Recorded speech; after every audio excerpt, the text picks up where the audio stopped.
In a world plagued by magic, we see a boy fighting to survive, but he's not very lucky, and he's disabled in combat. Yet, this is just the beginning. Everything starts with Yoshihito, exactly the boy from the beginning, who says he's a normal human with a simple life and no big ambitions. Still, he dreams of getting married, finding a job that pays 200,000 yen, which is around $1,300, and if that's not asking too much, maybe buying a car, just living a chill life. Everything seems fine, but he tells us he has a problem. His parents left him a house, but he can't live in it because it's too far away, and he can't rent it out either since it's hard to reach. But this doesn't discourage him. He wants to find a job, so in his memories he shows us how it all started. At the beginning, he was on a bus, and he saw a pregnant woman. He gave up his seat for her, but during the ride, the bus moved a lot, making things uncomfortable for the people standing. And if that wasn't enough, when he tried to get off at his stop, they closed the doors right in his face. So, he starts running after the bus, but he can't catch it. Later, more calmly, he meets a girl handing out gynecology flyers. She's quite clever, and gives him all the flyers to finish her job. This makes the protagonist blush, and he decides to keep them. Once again, he starts running, and during his run, he bumps into Lily Ryu, but he doesn't give it much importance since he's apparently on his way to a job interview. And then comes the surprise because the place where he was supposed to work is under destruction. So, he leaves, and we return to the bench, where he falls asleep. Lily Ryu wakes him up. He apologizes and asks if she's the one he bumped into in the morning. She apologizes for hitting him with her suitcase. He says it's no problem. Lily Ryu tells him she woke him up because she wants to ask for directions and if he knows that place. He realizes that the address she's looking for is his house. Yoshihito asks why she wants to go there. Lily Ryu says she's been looking for it all day and hasn't been able to find it. She thought it'd be best to ask. Yoshihito thinks he still needs tenants, but how lucky is this girl to find exactly the owner of the house? He asks if she was looking all day. She says yes. He explains that she never would have found it because it's in Nijuku. Lily Ryu gets too close to him, saying it's Shinjuku. He tells her she's mistaken. She gets upset because they're written exactly the same. She asks that if he knows where that place is, can he take her? Yoshihito agrees to take her, but tells her it's really far and they'll arrive at night. He also tells her that he's the owner of the house. On the way to the house, Lily Ryu is impressed to know that he's the owner of the house. It's a coincidence that might be predestined. Yoshihito tells her if she's not worried that he might be a kidnapper, and if it didn't cross her mind that he was lying. She asks if he's a kidnapper and if he's going to eat her, like what if out of nowhere he bites her head off and nom nom nom. Yoshihito tells her no, and asks if she meant it literally. Lily Ryu says it's scary to be tricked. Yoshihito wonders how she survived if she believes things so easily. They arrive at an old village where the bus can't enter because the roads are too narrow. Yoshihito tells Lily Ryu they still have to walk more. On the way, she apologizes for being so absent-minded and notices that the place is deserted. Yoshihito tells her to walk quickly. It's not a dangerous place, but it is remote, and he advises her not to go out at night. Lily Ryu thanks him for being attentive and kind, but says she's not afraid of bad people. She's pretty strong and has defeated many bad guys on her own. Yoshihito tries to help her with her suitcase, but can't since there's something really heavy inside. Lily Ryu lifts it easily, and he asks if she's one of those who lift weights. They keep walking, and a wind blows that uncovers Lily Ryu's head. Yoshihito is shocked because he saw some wolf ears. She asks if something happened. He says it's nothing, and they keep walking. Lily Ryu senses the presence of a vampire named Vivian. Lily Ryu tells him to go to the house and she'll catch up later. He tells her no. Then she corners him, asking him to do what she says. He misunderstands things and tells her he's not interested in doing any of those things. She insists he should go because she has things to do. Yoshihito asks what kind of things, since he can't leave her alone in that dark place. Suddenly, it gets cold and smells weird. She tells him it's the smell of blood. She apologizes for getting him involved in that. Before he can ask what she means, Lily Ryu transforms and starts fighting with Vivian. She starts flying, and Lily Ryu tells her it's not fair to fight like that. She asks her to come down and fight face to face. Vivian laughs, says she's an adorable little dog, and disappears. She appears next to Yoshihito, asking him if he can escape on his own. Lily Ryu arrives and throws 2 bricks at her. Vivian manages to deflect 1 brick, but 1 hits and injures her right wing. Lily Ryu quickly approaches Yoshihito to see if he's okay. He asks what the hell she is. She avoids the question and says she better not rent the house and that he should go home soon. She picks up her suitcase and tells him not to tell anyone what just happened. He asks where she's going. Lily Ryu says under a bridge, since she can sleep anywhere. He tells her he can't just leave her like that since he has to pay her back for saving his life. Lily Ryu tells him that she's a lycanthrope,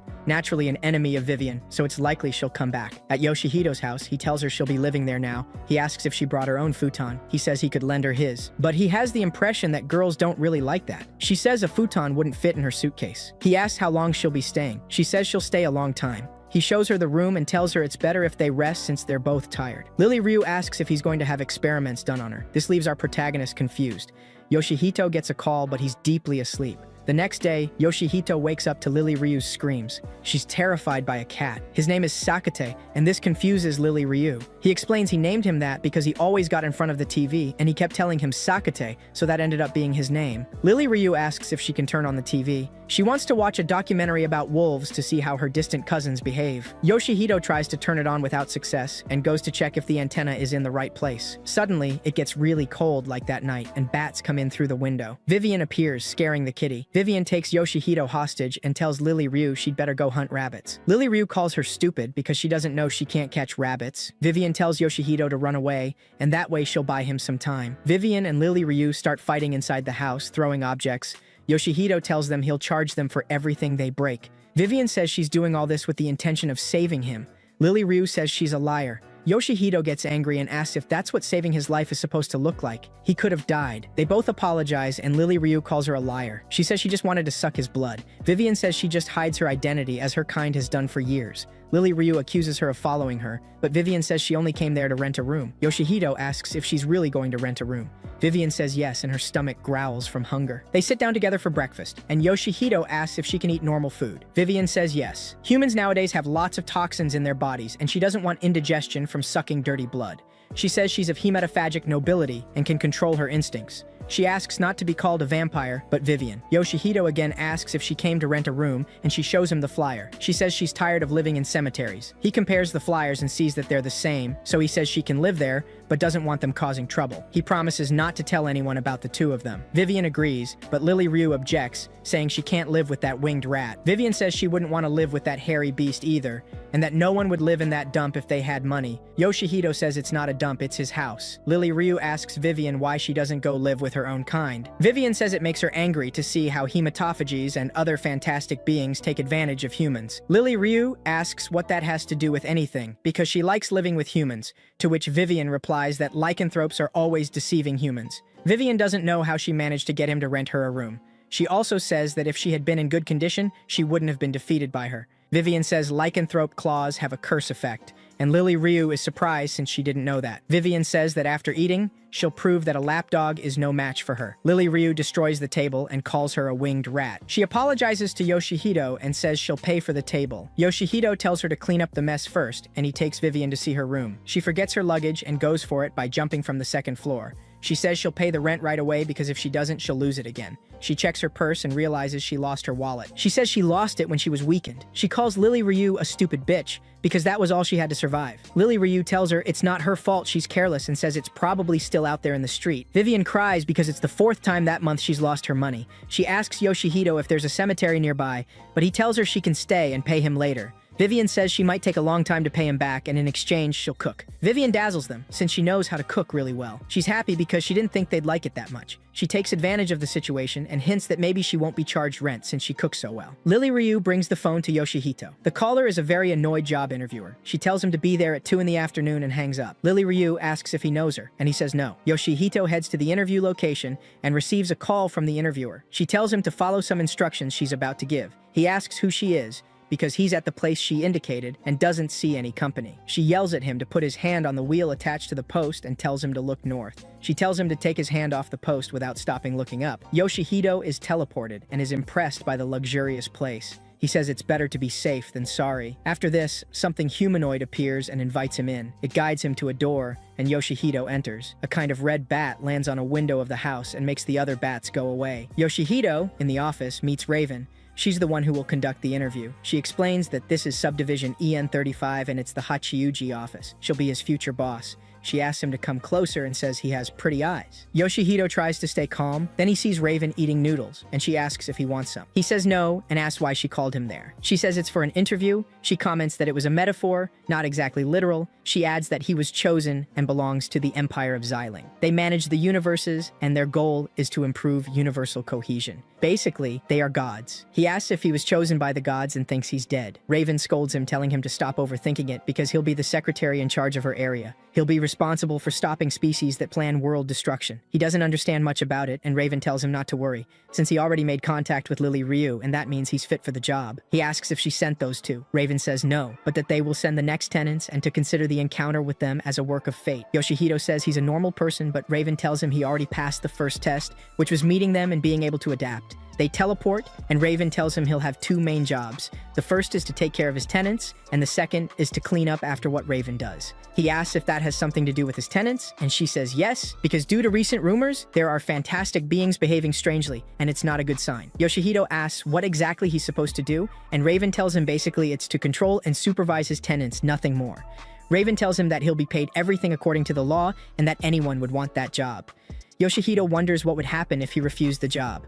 Raven tells him he has total freedom to decide what he wants, but if he accepts the job, she'll erase his memory of the last 2 days and make sure he doesn't encounter any fantastic species.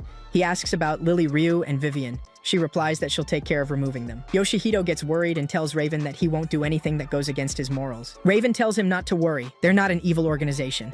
They maintain world peace, and besides, they'll pay him well. Yoshihito gets excited about the salary. Raven assures him they won't make him work for free, nor will they send him to dangerous places. The tenants they'll send are pre-approved. Yoshihito holds the contract and sees that it's a very good job offer, as it includes gifts for holidays and food vouchers. Raven asks if he's going to sign it, and he agrees. Raven teleports him back, and he receives a call from Lily Ryu, saying that Vivian has been acting strangely since she went out in broad daylight. When Yoshihito arrives home, Lily and Vivian ask him if he really signed the contract. He says yes. Vivian reads that he will be a junior inspector for the Hachuji office of subdivision EN35. Vivian says she's never heard of a space-time address and doesn't believe that Raven is a goddess. Vivian wonders who she really is and says that at least they're not demon hunter allies. Sakade approaches Yoshihito. He's hungry because apparently Vivian only gave him garlic. Yoshihito asks Vivian why she went out in the afternoon. She says she heard there was a demon hunter nearby. She comments that demon hunters are a far greater risk than empty-headed Lily.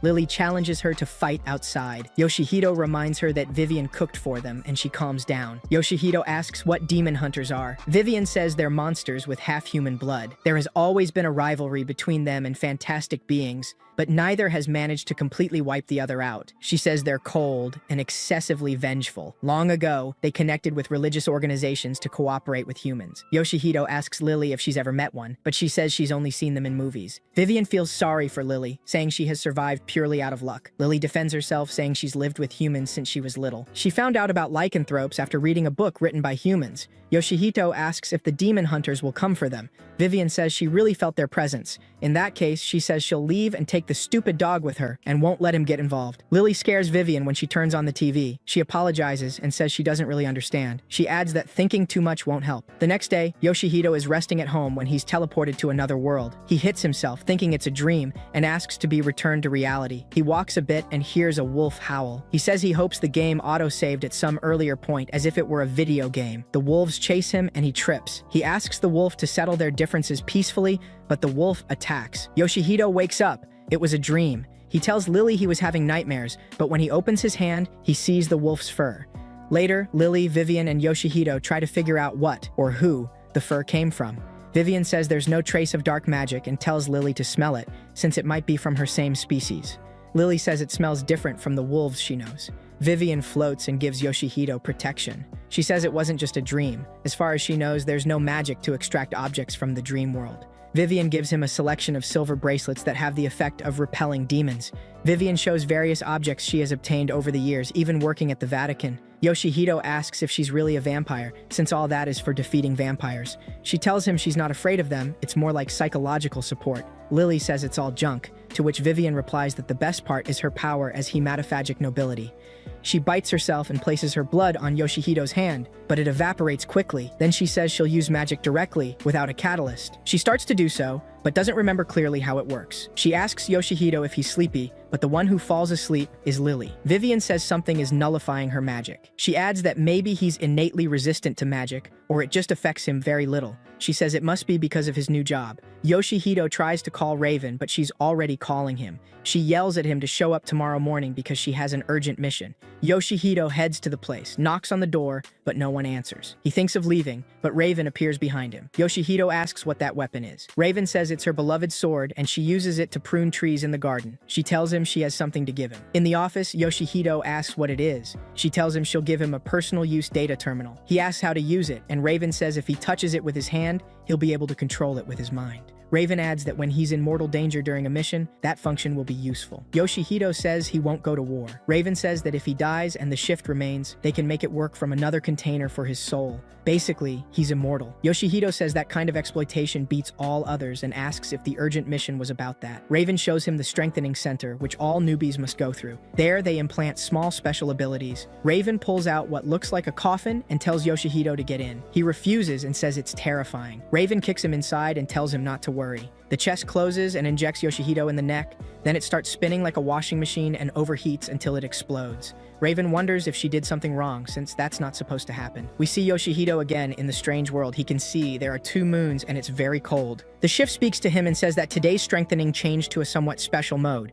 It says it's a pleasure to meet him and that it'll guide him. He asks it for a coat and a car. The shift says it can't and calls him useless. The shift gets angry and calls him rude. It says he should show more respect. Yoshihito asks its name and it tells him to call it Data. The protagonist asks where they are. Data says they're in the dream dimension, a parallel space to the real world. Data gives him 3 warnings. If he dies there, he also dies in the real world. Any major incident that happens in that dimension, he'll remember in the real world. It asks him to return it to his pocket. It asks how long he plans to keep it floating at his side. Yoshihito notices something near him. Data jumps into his pocket and says that with that body, he can't escape from a wolf. The wolves lunge to bite him, but a barrier protects Yoshihito. Data congratulates him, saying it's a basic skill for beginners. The wolves howl in sync to summon a giant wolf. Yoshihito runs, but the large wolf catches up. It tries to bite his neck, but his shield activates. The wolf asks who he is and what he's doing in that land. He tells him he's not like those beasts who can only turn and howl at the moon.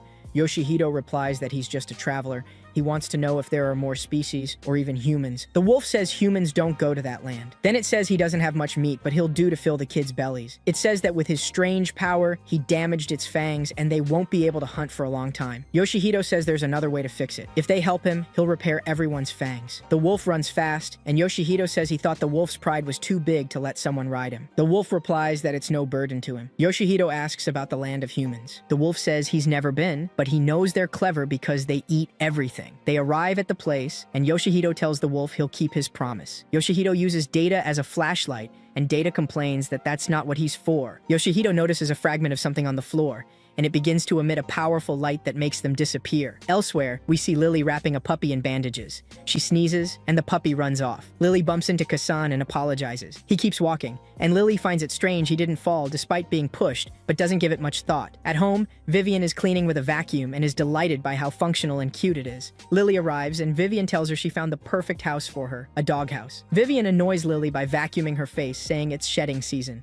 Lily says it's still too early for that. Raven eats noodles while waiting for Yoshihito. He comes out and says it was a horrible experience, asking how she can be so carefree. She asks if anything new happened. He replies that he wishes he had a finishing move. Raven says that kind of thing is earned step by step. Our protagonist asks what that dream dimension is. Raven says it's an unstable place formed from a special structure. It's a parallel world just like theirs, but ordinary people can't enter it without special means. Yoshihito says it's strange because he was able to enter while asleep. He thought it was a nightmare and shows her the fur he brought from there. He mentions he also saw a metal plate he'd seen before. Raven pushes him to complete his mission of recruiting the new tenant. She prepared 3 tickets to Europe. The rest of the info will be given by Data. Yoshihito leaves, and Raven whispers something that makes the fur disappear. She realizes something infiltrated through there. We see the demon hunter Mitsuya Nangu preparing his weapons. On the plane, Lily wonders what she'll eat. Vivian asks who's moving in with them. He says he doesn't even know. He was only told they're in a place called Yorkford. Vivian didn't know planes flew that high. Yoshihito tells her she flies too. She says she doesn't fly that high, or her wings would freeze and she'd fall. Lily says she's flown in first class before. Vivian asks how she paid for it. Lily says it was free.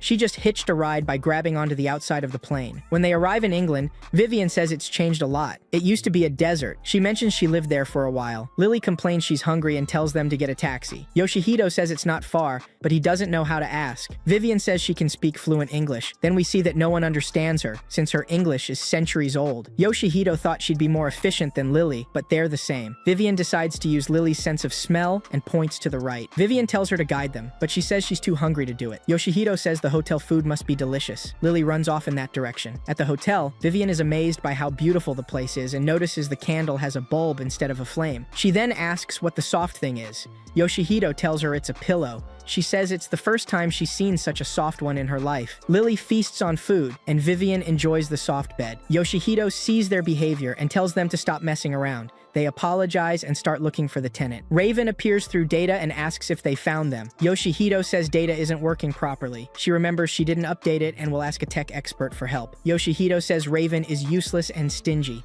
Data updates and says he'll take care of translating texts and conversations. He warns him not to speak badly of Raven or he'll receive divine punishment. In short, he'll be struck by lightning right after it happens. Lily starts barking, asking Data if he knows what she said. Yoshihito thinks she said she's hungry, since she never thinks about anything else, and they go eat. Data feels ashamed, thinking he's not being useful at all. We see Lily has eaten too much but still keeps eating. We see the red bat again. It's Vivian's familiar. The bat notices something and warns Vivian, saying they should return to the room because it's dangerous to stay there. Mitsuya Nangu interrupts, asking what kind of danger could be there. Vivian asks who he is, and he introduces himself. He sits to eat with them, and Yoshihito asks if he knows Yorkford. He says yes, he has unfinished business there, and asks what they're doing. Vivian says her hobby is going to places where no one else goes. Lily says she loves adventures. Yoshihito says a friend told him about the place, but he doesn't know how to get there. Mitsuya says it's a remote place. You have to take a train to Bruchal Station, which takes all day. Lily asks why it's so hard to get there. Mitsuya says there's nothing in Yorkford but castle ruins, and the only ones who go there are explorers. He warns them to be careful because there are ghosts. Later, Yoshihito wonders if the new roommate is a ghost, and who that guy was. Vivian tells him there might be a demon hunter in the hotel, since her familiar detected a demon hunter seal. Vivian says Mitsuya could be the hunter. Yoshihito says he seemed like a normal guy and asks if they have any identifying traits. Vivian says there are ways, but she's interrupted by Mitsuya, who says he is a demon hunter. They doubt it and ask him to repeat what he said. Vivian laughs out loud, asking what kind of demon hunter reveals their identity and says he's a fraud. Then she goes to sleep. The hunter says he really is one. He loses balance and falls, but Yoshihito catches him. After that, Vivian asks why he revealed his identity. Mitsuya says nowadays they have to if they want to earn a living, and shows his demon hunter seal. Mitsuya asks what kind of beings they are. Vivian says she's 100% human, which Nangu finds odd since a normal person wouldn't know about Yorkford, but he doesn't make a big deal of it. He says there must be a reason they met and he'll guide them to Yorkford. Yoshihito asks Vivian if it's really okay to trust someone so easily. Vivian replies that she doesn't trust Nangu at all. They need to stay alert and watch his every move. The next day, on the train, Vivian complains about sitting next to Lily. She couldn't sleep because Lily wouldn't stop tossing and turning and talking in her sleep. Yoshihito asks Nangu when the ghost incident started. Nangu says he doesn't know, but assures them they'll be safe with him. Meanwhile, on the news, a reporter interviews the first person to report a ghost sighting, Angus. She asks him to explain what happened. Angus recounts that on a night of strong winds while in Bruchal, he saw blue flames circling the ruins of the castle. Despite the castle having collapsed, he says the bell still rings at night and he's seen empty suits of armor walking near it. The reporter adds that the Spectral Agency of England is offering a hefty reward for anyone who can solve the case. Vivian gets excited at the mention of the reward and insists they should take the job. Nangu says they're getting close. He can smell a ghost nearby. Lily says what she smells is someone who didn't change their socks. Nangu explains that demon hunters have a highly developed sense of smell. Suddenly, a knight, a woman, and a monk bump into Nangu's luggage, rudely demanding he move it. Yoshihito asks Vivian and Lily who they might be as they don't look like ordinary people. Vivian guesses they're here for the reward too. Upon arrival, Nangu hurries ahead, claiming he can smell something. Vivian sighs, wondering why the dumbest one always runs in first. Angus, the man from the news, tells them his hotel has no rooms available. Yoshihito asks if there's anything he can do. Angus, moved by the fact they came from far away, promises to try finding them a room. A bit later, Angus hands a room key to Nangu and asks if they're there for the ghosts. Yoshihito denies it, but Nangu brags that he's a professional hunter and will eliminate the ghosts himself. Angus introduces himself as the hotel's owner and asks Yoshihito if he's also a hunter. Yoshihito replies that he's just a tourist. Lily bites Vivian's arm, thinking it's ribs, just as her bat familiar arrives. Nangu asks Angus for more details and if there's a map of the castle. Angus replies that no such map exists. Its layout has long been forgotten. He explains that many years ago, a rebellion broke out and many knights died. Those dead are now ghosts, attacking anyone who dares seek the treasure. The first lord of the castle collected treasures of all kinds and built traps to protect them. He had 3 sons. After his death, the eldest inherited everything, but the other 2 rebelled, leading to the revolt that turned the castle into a battlefield. In the end, all 3 brothers perished within the castle. Yoshihito tells the story to Vivian. She says that in that case, she has useful info her bats have been investigating. Normally, ghosts don't emerge to the surface, but Angus said he saw them above ground. Vivian concludes that these entities are probably the new roommates. Nangu gets nervous when Yoshihito accidentally drops a photo of his sister. He says it's hunter business, and Yoshihito wouldn't understand. He crawls into his special demon hunter sleeping bag, allegedly insect-proof, soundproof, and magically shielded. Yoshihito asks why he's not with his precious sister, if she's a hunter too. Nangu says she isn't, and he wouldn't want her near such dangerous work. Yoshihito freaks out, realizing his job might be far more dangerous than he thought. Meanwhile, Angus is with the Indian monk Kusari and Beleza. Kusari strangles Angus for charging them more than the agreed price per person. While Nangu spies on the scene, Vivian bursts into Yoshihito's room and lands on top of him. He panics, thinking she's a ghost, but she tells him to quit being stupid. Nangu's already on the move, and they need to hurry. They go wake Lily, who's sound asleep. Vivian shoves her off the bed to wake her up. Angus tells them they're lucky. He'll take them to Yorkford Castle himself. He warns them to avoid the chapel. If they see a cursed crucifix, it'll come after them. Beleza asks what he means. Angus just repeats himself. Just then, the car shakes. Nangu has landed on top of it. From the monk's bag, a snake slithers out toward Nangu. Behind them, Vivian and Yoshihito are flying, with Lily running below. Vivian says her familiars found a shortcut. They'll get there faster. Yoshihito realizes Lily is running while asleep and smashes into a rock. They check on her, she says she's hurt, and then collapses backward, revealing the shortcut entrance. Vivian warns them not to move too much or they'll fall. She's the first one to fall. Lily calls her a liar and says this really is the shortcut. Moments before, Yoshihito noticed that the floor under them was about to give way. Vivian talks to her bats, and at last, they reach the exit. They arrive at the castle and spot the trio and the other explorers in the distance. Yoshihito asks Data if they've arrived at Yorkford or if it found anything yet. Data refuses to answer, offended by his earlier insults, and enters sleep mode. Nangu places his seal on a symbol on the floor. It lights up. The group tries to approach, but see Nangu already standing above. Vivian says she hears the broken castle weeping, lamenting how it couldn't resist the flow of time. Lily says the sound is coming from over there. Yoshihito asks Data again if there's a sign of the tenant. Data says they're close. Beleza wonders if that's the chapel Angus warned about. The monk says there's nothing to fear. Yoshihito gets an idea to scare them. Vivian attacks them with bats and flies overhead. Lily howls loudly under the moonlight, so loudly it even startles Data. Vivian asks Lily to remove a rock. Lily hurls it far away.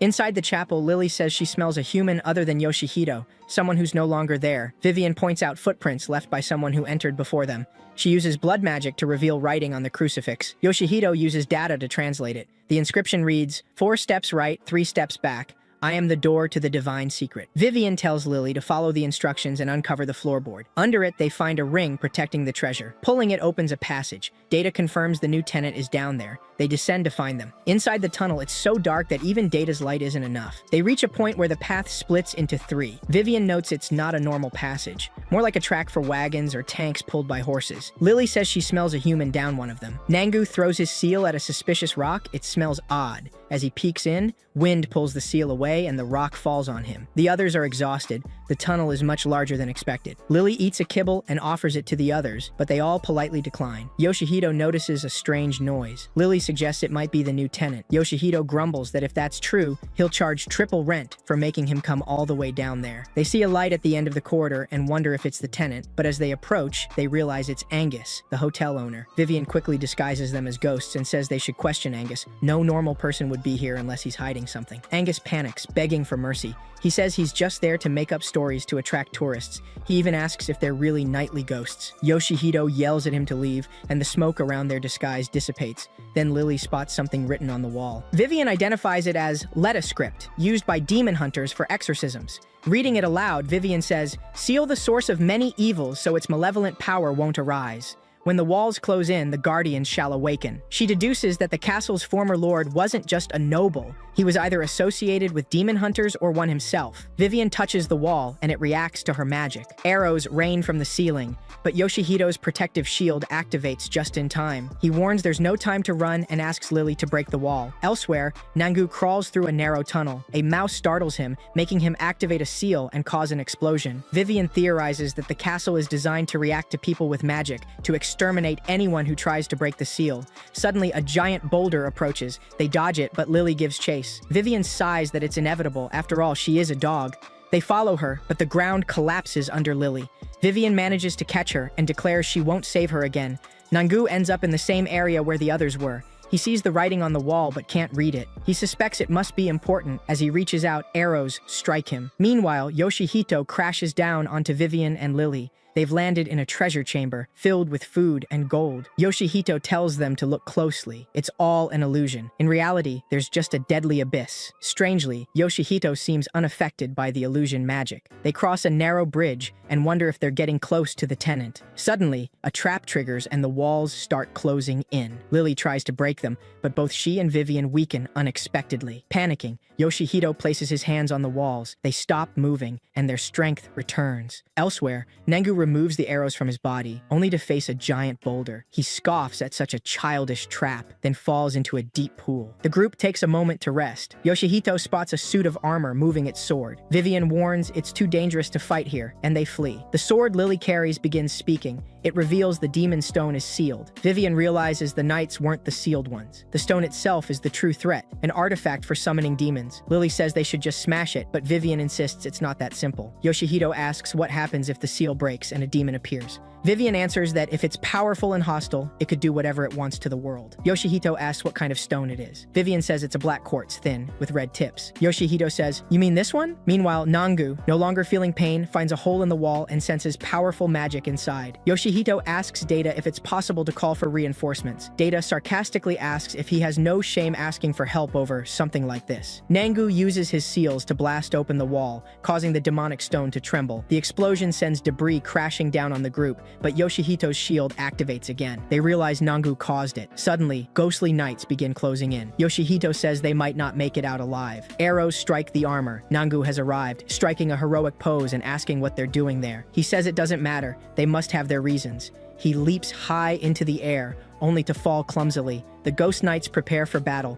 Nangu assures them there's nothing to fear. He's here. He uses a sealing spell to paralyze the knights, then starts defeating them one by one. Vivian tells the others to stall for time while she recharges her magic. The place explodes again, debris rains down, and Yoshihito's shield activates once more. But Nangu runs out of magic seals, drawing attention to himself. Lily goes wild, hurling rocks at the knights, and even hits Nangu in the process. Finally, Vivian recovers her energy and unleashes 120% of her power, but it has no effect. The demon stone absorbs her spell and emits a red beam into the sky. The group immediately senses something terrible. Meteorites begin falling all around the castle. From the heavens descends a massive demon. With a single finger, he redirects a meteor directly toward the castle. Yoshihito shields everyone with his barrier. The demon grabs both Yoshihito and Nangu and flies off. Vivian and Lily pursue him. Yoshihito, in the demon's grip, sees its face and faints from terror. The demon lands and releases the two. Vivian says there's no need to panic. Technically, she and the demon share the same level of power. The demon's energy creates a second red moon in the sky. Lily faints from the shock of seeing two moons. The demon calls Yoshihito by name and asks if he's the landlord. Data appears and congratulates them. They've found the new tenant. The demon introduces himself as Isaac Goodman and says he wants to sign a rental contract. Vivian shouts that they must not make a pact with a demon. Lily casually introduces herself and shakes his hand without hesitation. Vivian notes he's a very polite and extra-large demon. Isaac picks up Nangu like a rag doll and thanks him for opening the gate. Accidentally, he throws Nangu far away and pouts that he left without saying goodbye. Data calls Isaac the ideal tenant, courteous and with a gentle heart. Vivian warns not to be fooled. He dropped a meteor on them. The demon thanks Vivian for using so much magic. She blushes, replying that his meteor spell was quite impressive too. He asks if he did well defeating the Ghost Knights. Vivian says yes, which surprises both Lily and Yoshihito. Nearby, the other explorers hear the commotion. Yoshihito says they can't let themselves be found. Isaac suggests using more meteorites, but Yoshihito quickly stops him. No more meteorites. He asks if Isaac can take a human form instead. The demon replies yes and transforms, though his new form is still absolutely terrifying. Yoshihito is in Raven's office, but she doesn't pay much attention to what he's saying. She asks about his relationship with the new roommate and says she wants to solve everything with meteorites, even if it's just a cockroach. She's eating rice drenched in soy sauce, which reminds Yoshihito of the drink he used to have every day on the ship before arriving on that planet.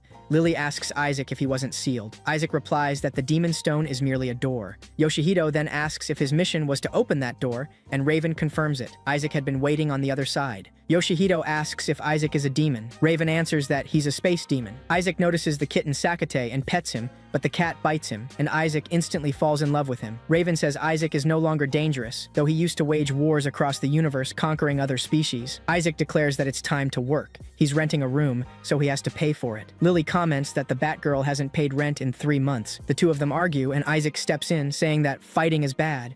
Raven clarifies that even though Isaac is a demon, he's actually a good guy, and she asks Yoshihito to take good care of him. Seeing the mess, Yoshihito decides he'd rather stay outside. Later, Vivian finishes cleaning her room and feels proud of the result. Yoshihito congratulates her, and she shows him something she found while cleaning. He recognizes it and places it with the other pieces he's collected. He wonders if there's a way to return to the dream dimension. Vivian suggests that maybe one of those pieces holds the key. She reads a bit of the writing and believes it's a type of enchantment meant to link with others. Yoshihito tries to decipher it, but fails. Suddenly, Yoshihito gets a call. Isaac has been arrested because of his appearance. That night, Lily wakes up with a strange look in her eyes that scares the cat away, though she quickly falls back asleep. The next morning, Yoshihito wonders why Raven called him so early, and he runs into Nangu's sister, Satsuki Nangu. Satsuki is so embarrassed that she walks right past him. She calls him stingy. At the office, Raven explains that the contractor was supposed to bring the other roommate to Earth, but instead left him on a planet 895 light-years away. She tells Yoshihito that his new mission is to go into space and bring the roommate back. Yoshihito asks if she's serious. Raven tells him to broaden his perspective. This is a chance to learn new things. He asks how he's supposed to get to space. Raven reassures him and says she'll update his terminal so he can access the space station. She gives him a special medicine that heals any injury and guarantees he won't die as long as he has it. She also warns him the planet he's going to is mostly ocean, so they've brought in someone who specializes in that environment. Satsuki enters, and Raven announces that she'll be Yoshihito's new roommate.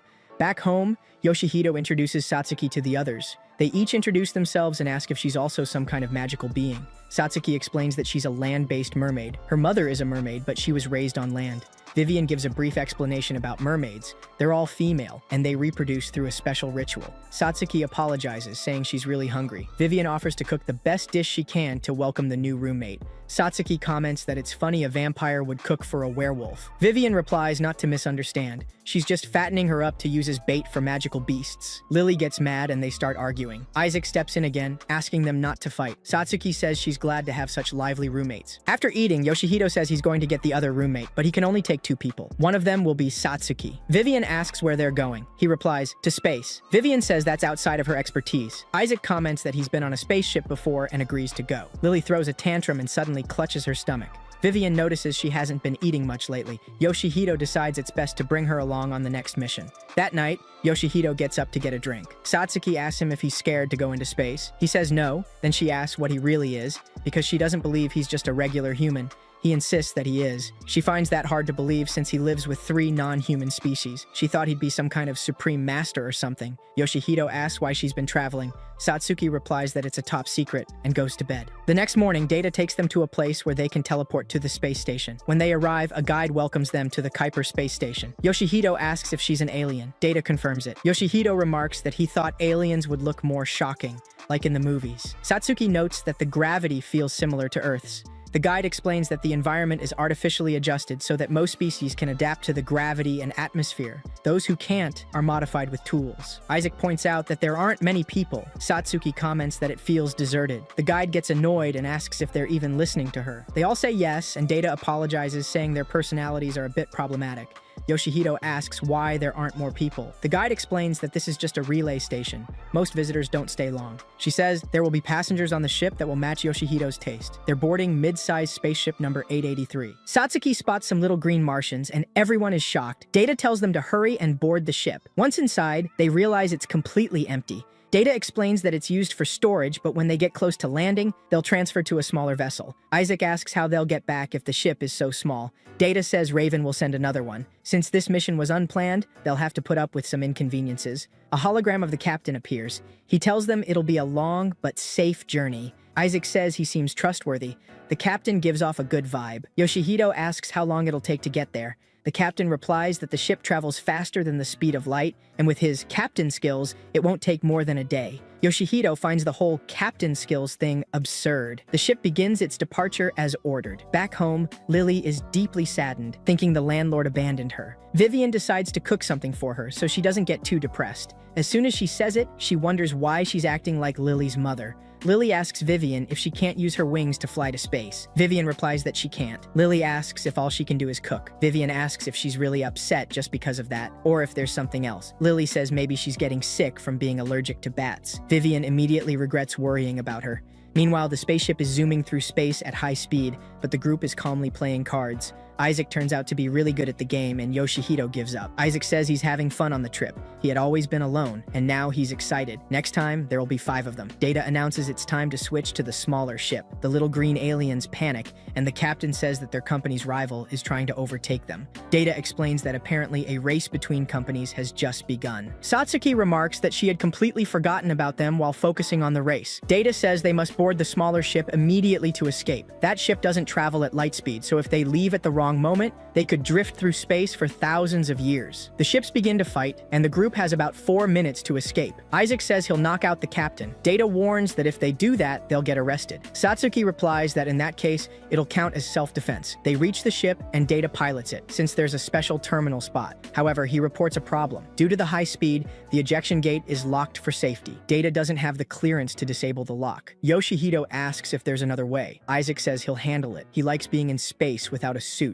Yoshihito tells him it's dangerous. Isaac responds that the landlord saved him once, so now it's his turn to help. Yoshihito agrees, and Isaac begins pushing the door. Satsuki notes how impressive it is that he gets along so well with fantastical beings and demon hunters. Isaac finally opens the door and they launch off. They approach the planet and Data warns that they're entering the atmosphere. Yoshihito asks if Isaac is okay. He says he feels warm and everything is fine. Yoshihito and Satsuki feel like they're going to die. But moments later, Data tells them they're fine. Though the ship is destroyed and they're in free fall, they must evacuate. They crash into the water, and Yoshihito glimpses a mermaid before blacking out like a fool. When he opens his eyes, he's in the dream dimension. Data explains that when he nearly drowned, his mind might have entered an unstable state, sending him into that dimension. In the real world, Miss Satsuki is helping him and has informed them of his situation, assuring there's nothing to worry about. Yoshihito asks if Data can exist in both worlds at once. Data replies that he's multitasking.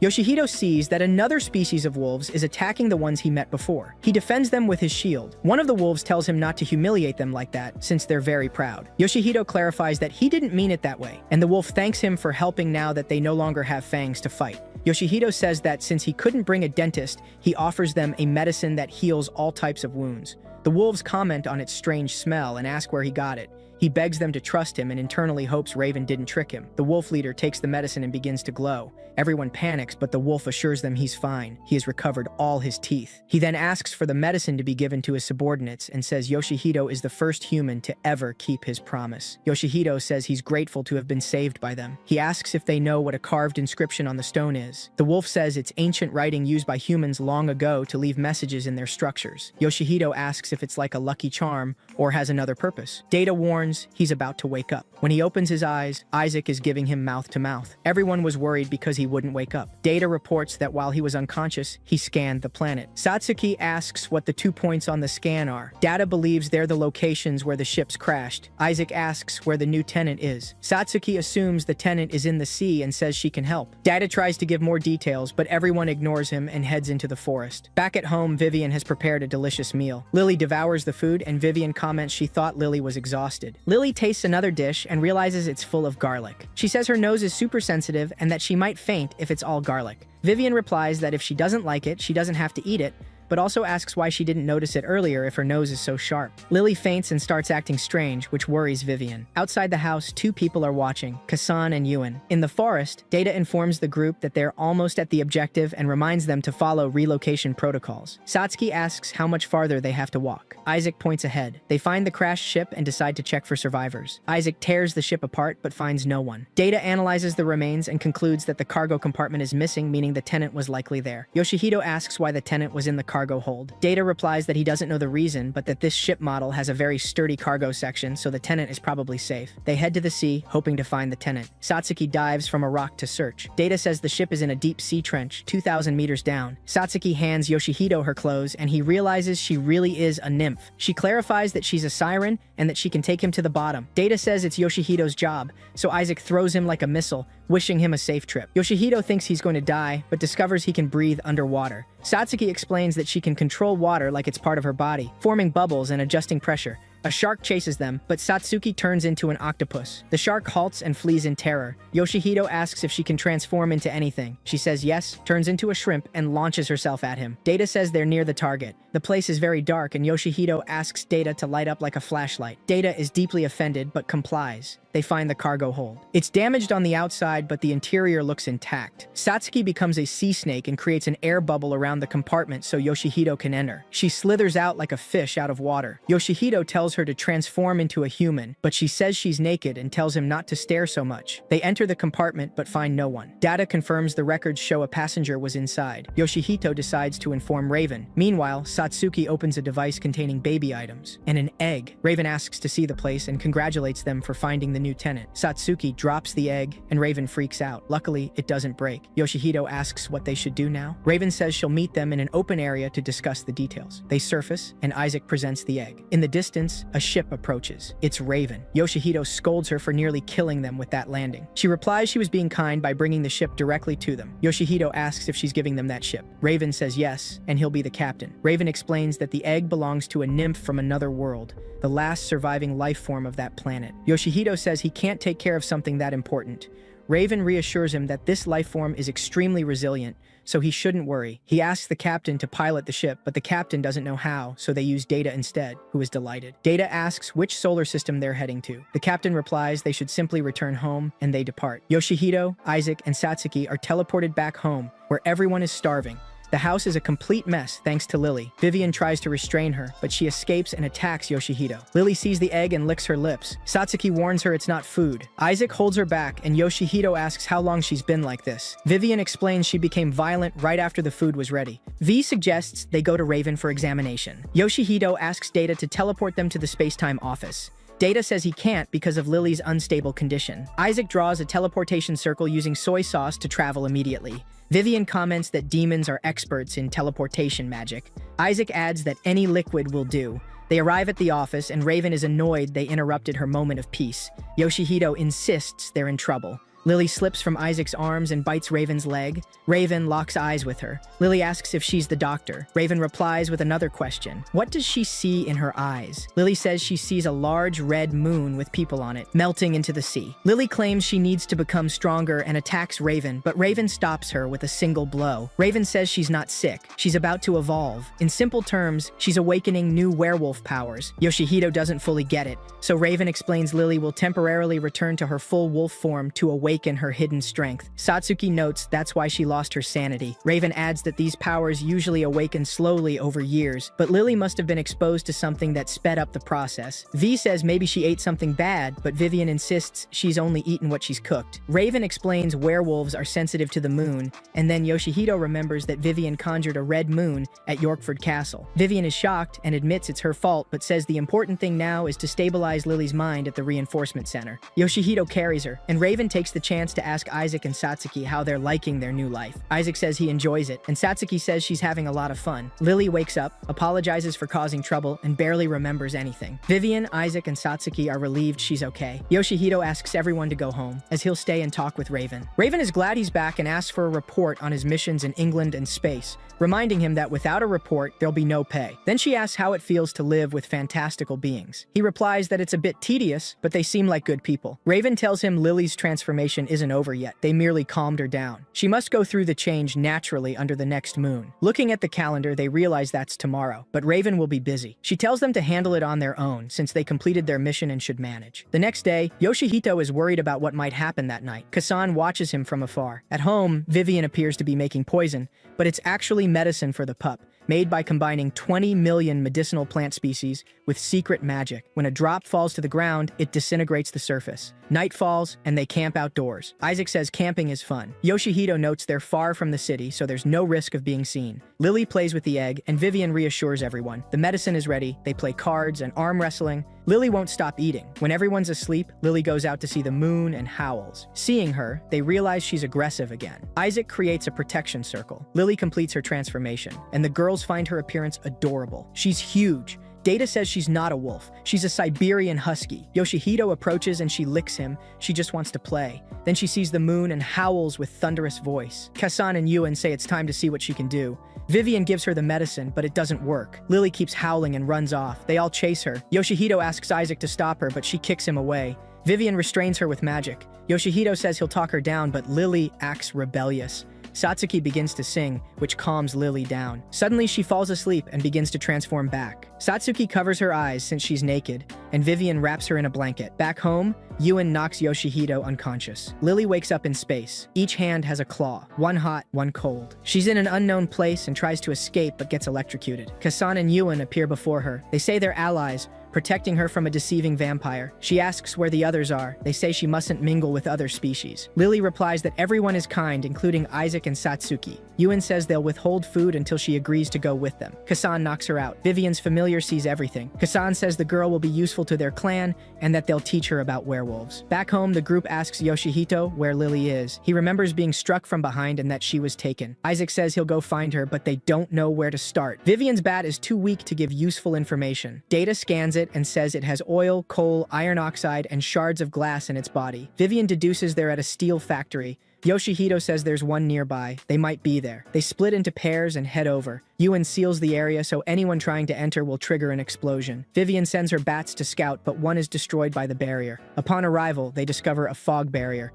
Lily is inside, and Vivian says it's a powerful magic. Isaac and Satsuki descend into a basement where 3 people are and apologize for the disturbance. Vivian throws stones, but they disintegrate upon contact with the mist. She concludes that Yoshihito might have the power to cancel magic, and with his help, they can enter. Yoshihito accepts the risk and asks Vivian to get him in. Yuen sees them approach and attacks, saying he knew she'd come. Yoshihito asks where Lily is. Yuen says it doesn't matter, transforms and attacks. Isaac appears to protect Vivian, but he's actually just winning at sumo. Yuen climbs the walls. Vivian says she'll handle the wolf and tells Yoshihito to go to the pup. Vivian unleashes a swarm of bats. Yoshihito, afraid of heights, jumps into the void calling her name. Yuen is stunned when he sees her. She's the Red Moon Summoner Countess. The bell announces the constant change of the universe, and Isaac defeats the 3 players. Yoshihito asks if Lily is there and walks through the barrier without any issue. Kasan says he won't let him take her and attacks him from several angles at once. Data tells him to stop running and fight, as he's now capable of facing him. Yoshihito wonders how Data knows where he is, and Data replies that he can locate him by his scent. So Yoshihito activates the fire alarms to make tracking him harder. He finally finds Lily. She asks if he came for her and throws a tantrum because she's hungry. They run into Kasan and Yoshihito asks why he kidnapped her. He replies that it wasn't a kidnapping. Lily is on their side. Vivian enters with Yuen and reunites with the little pup. Kasan grows concerned about his brother. Yuen asks him not to fight since Vivian is the Red Moon Summoner Countess. Lily says she's with her because she's family, not because she's a powerful vampire. Yoshihito asks if they can explain how they met. They all sit to talk. Kasan asks Yoshihito what he is. He replies he's just a human, and Kasan tells him not to play dumb. Vivian asks why they came to this country. They explain that all fantastic beings have started gathering with their own kind recently because the day of the mermaid prophecy is approaching. At that moment, a group of demon hunters arrives. The werewolves get furious and transform. One of the hunters says he can't allow alliances between fantastic species. He orders the brothers to join them, but they refuse, so he shoots them in the back. The hunter says not to be confused, that it's a direct order. Yoshihito says he's just a human. The hunter asks if he really intends to stand in their way. They offer to let him go if he hands over the fantastic beings, but Yoshihito refuses. The hunter says to proceed with the original plan, capture the brothers and kill the rest. They open fire. Yoshihito protects everyone with his shield, but the shots don't stop. Vivian distracts them with her magic. Lily transforms and charges at the hunters like a wild beast. Yoshihito tells everyone to close their eyes and uses Data as a blinding flashlight. Kasan tells Yoshihito to climb on his back and they escape. The hunter asks Vivian why she's siding with them. Vivian replies that she was influenced by a certain kind-hearted person. The werewolves and Yoshihito are cornered. Kasan tells Yoshihito to leave, that they'll handle the rest. Yoshihito runs, but a female demon hunter chases him, asking if he's really just a human. Yoshihito says yes, and that, unfortunately, he's just too nice. The hunter says that's not normal, that he shouldn't have such speed or strength. She assumes he's a new type of monster. Yoshihito throws a punch, but she vanishes and attacks from afar with arrows. He dodges the shots and gets close. Eventually, he leaves her on the ground and heads to where the girls are. Vivian is fighting another demon hunter, but he attacks her with a seal and wounds her with an arrow. Lily unleashes her power and terrifies the hunter. Yoshihito catches Vivian just in time, but gets smacked for calling her heavy. Vivian says that if it weren't for her lucky charm, the arrow would have hit her. She then tells Yoshihito to go help the Yuan brothers, as they won't last much longer if the fight continues. Indeed, the brothers are exhausted. Yuan gathers his last strength to attack, but the hunter wounds both of them with an arrow. Yuan goes berserk, but the hunter stabs him with a dagger that freezes him. He says he intended to leave them at least able to talk, but has no choice due to their resistance. Kasan begs the hunter to spare his brother. The hunter demands he reveal the prophecy and everything he knows about it in exchange for Yuan's life. Just then, Yoshihito and Lily arrive. She declares she won't let him get away with this. She activates her power and unleashes 2 tornadoes on the hunters. Lily teleports them into the forest, and Yoshihito gives them the all-healing medicine. Kasan takes it and begins to glow brightly, then gives it to his brother, but it doesn't seem to work. Kasan assumes the hunters found out about the resurgence of fantastic beings and thought it would be a critical blow against them. Suddenly, Isaac and Satsuki arrive, apologizing for being late because they were running from the hunters. Kasan asks if they're also fantastic beings. Satsuki approaches Yuan and says she might be able to heal him. Her brother is skeptical, but Satsuki asks him to trust her. He agrees. After all, she's his friend. Satsuki asks everyone to back away and begins the healing. Vivian has many questions. Kasan says he's willing to answer everything since they dragged them into this. Yoshihito introduces Satsuki and Isaac and says they're the werewolves who kidnapped Lily. Vivian demands an explanation. Kasan replies it was because of the mermaid prophecies. Yoshihito asks Satsuki if she knows anything about them, but she says she's never heard of it. Kasan explains that when the day of resurgence comes, fantastic beings will grow stronger and demon hunters will weaken. Satsuki thinks that might be a clue to find her parents. Yuan wakes up and says he's feeling much better. Everyone thanks and forgives each other. A demon hunter appears and is intercepted by Isaac, who grabs his head. Lily asks Isaac to show his power, but he says he'll try to reason with him. The hunter throws a dagger at Isaac's heart, but it melts. Isaac asks if he doesn't want to be good. The hunter keeps attacking, but all attempts fail. Then, a giant meteor appears in the sky. The hunter tries to run, but Isaac teleports him toward the meteor, tells him not to run, and punches him. Vivian asks Data if he managed to contact Raven. He replies yes. The brothers leave. Satsuki asks why the prophecy is called the Prophecy of the Mermaids. Kasan explains that long ago, mermaids rose to the surface and declared that ancient power would begin to awaken. They said a gate would open to the shining nation built by extraordinary species, that strength and glory would be restored, and the downfall of their enemies would be the sign. They bid farewell, promising to visit again. A female demon hunter appears threatening the mermaid, but the mermaid says not to worry. A voice is heard. It's the greatest demon hunter in history. He defeats the strong and protects the weak. He is Mitsuya. He says he was ordered to take the mermaid because she belongs to another species. The hunters don't recognize him and ask what division he's from. He replies he's from the Special Disposal Unit and can't disclose more. He asks them to release his companions. He only wants to ask the mermaid a few questions and then let her go. Isaac releases the girl's companions and they all teleport. Data informs them that the report has already been sent to Raven. Satsuki punches Mitsuya. Nangu comments that he was terrified but managed to fool the hunter. He thought it was the end. Satsuki approaches and kicks him, asking what he's doing there. Everyone is surprised to discover they're siblings. Back home, Mitsuya comments that the beautiful girl is the sister of the impressive demon hunter. She replies that it only brings her misfortune and squeezes him with a pair of crab pincers. Satsuki asks her brother if he's following her again. He apologizes, saying he's failed as a brother. Satsuki replies that that's not the problem. Yoshihito tells her not to get mad, but she responds that he wouldn't understand. He always follows her without her noticing, in the sea, in a well, while she's exploring. He tries to excuse himself by saying he was protecting her, but she answers that he's the real danger. Her brother insists that he saved her from the demon hunters. She thanks him, but asks him to stop following her. Yoshihito asks if that means he's also a mermaid, but Mitsuya clarifies that their father was a demon hunter and their mother a mermaid. Vivian is surprised, since demon hunters are supposed to hate fantastical beings. Satsuki mentions that their parents disappeared suddenly, and her travels have been to find them. Vivian regrets having asked something so insensitive. Nengu says he's surprised they're fantastical beings and asks what they were doing in England. Yoshihito explains that he's the owner of the house and rents rooms to homeless fantastical beings. They went to England to receive Isaac.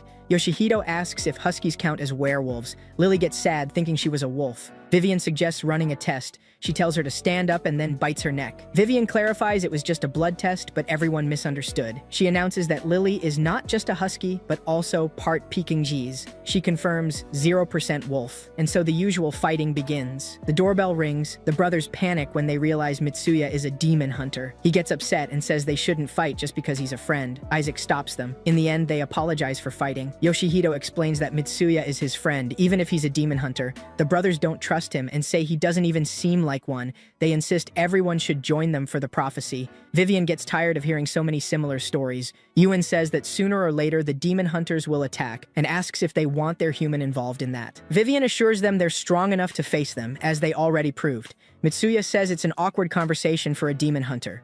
Kasan tries to bribe them with a gold bar. Suddenly the power goes out, but no one notices an enemy presence. It turns out the services were cut because Yoshihito hadn't paid the bills. They ask if he hasn't been paid, but he replies, yes, just not enough to support 5 people. He then tells Vivian she hasn't paid rent either. Yoshihito asks them for financial help, but no one has money, so he decides to go rest. The brothers insist they should come with them, since it's impossible for humans and fantastical beings to live together. Lily says it doesn't matter. They'll figure it out together, and proposes working as a team. Everyone agrees. The next day, no one is home. There's also no water. Yoshihito asks Data to teleport him. Lily is working as a waitress at a dog-themed restaurant. She sees a sad man and offers him comfort with a puppy. Vivian watches her from the window and feels proud, but also says she can't let herself fall behind. Meanwhile, Satsuki is singing in the park while Mitsuya tries to dig through a mountain using gold. Raven says she's not anyone's mother and asks if the egg has hatched yet. Yoshihito asks her for a raise since he can't make ends meet. Raven agrees since, after all, he managed to calm the battle that was about to erupt the night before. Yoshihito asks what happened to the huntresses. Raven replies that they're under her jurisdiction now and she won't let them cause trouble. Lolito comments that upon hearing the prophecy, he realized it sounded similar to something written on the tablet he brought from the dream dimension. Raven explains that most fantastical beings on Earth actually came from there. He asks why she never told him that, and Raven replies that it wouldn't have helped if he hadn't discovered it himself. Meanwhile, Isaac is working as a lumberjack. He suggests destroying everything again, but Vivian stops him and tells him to quit trying to solve everything with meteorites. They both meet up with Satsuki, who suggests that if they want to make a lot of money quickly, they should use their powers as fantastical beings. They decide to search for hidden treasures in the sea. Isaac asks about Lily, and Vivian replies that she can work like a human, unlike them. Yoshihito asks, why did the fantastical beings come to Earth? Raven replies that even if he knew the whole truth, he wouldn't be able to bring peace between fantastical beings and demon hunters right now. Even if they reached an agreement, the cycle would just repeat itself. If he's worried about being attacked, she says she can protect him and his friends. Yoshihito says it's true that both the fantastical beings and the demon hunters are clumsy and annoying. But if there's something he can do to bring peace, even just a little, he wants to try. He just wants to help. He says it'd be nice if more couples like Satsuki's parents existed. Raven then sends him to investigate until he's satisfied. She warns that it might have effects on his body. He asks if she's referring to his ability to cancel magic, since lately it's been drawing his attention. Raven asks him to write a report on how it's affecting him right now, since that's part of his job. Yoshihito arrives home and notices the power is back on. Everyone is gathered, and they tell him they managed to get the money to pay the rent. Lily gives him a cake, saying she had always wanted to make one to thank them, since they always cook for her. She learned how at work. They enjoy a big feast. However, the stove in the kitchen is left on. Yoshihito tells them that his next mission will be in the dream world. Satsuki asks him to try to find a clue about her parents, if possible. One by one, they all express their desire to go with him. Yoshihito admits he had already thought about taking them all. Then, he asks about the egg, since they haven't seen it in a while. When they get to the kitchen, they find Lily boiling it. At that moment, the egg cracks open, leaving us in suspense about what will happen next. And thus ends this magical story about an ordinary human who grows stronger amidst adversity, sharing strange and delightful moments with his friends, who happen to be fantastical beings. Remember, if you enjoyed the video, feel free to subscribe. And while you're down there, leave a like and a comment to motivate me to keep making more summaries.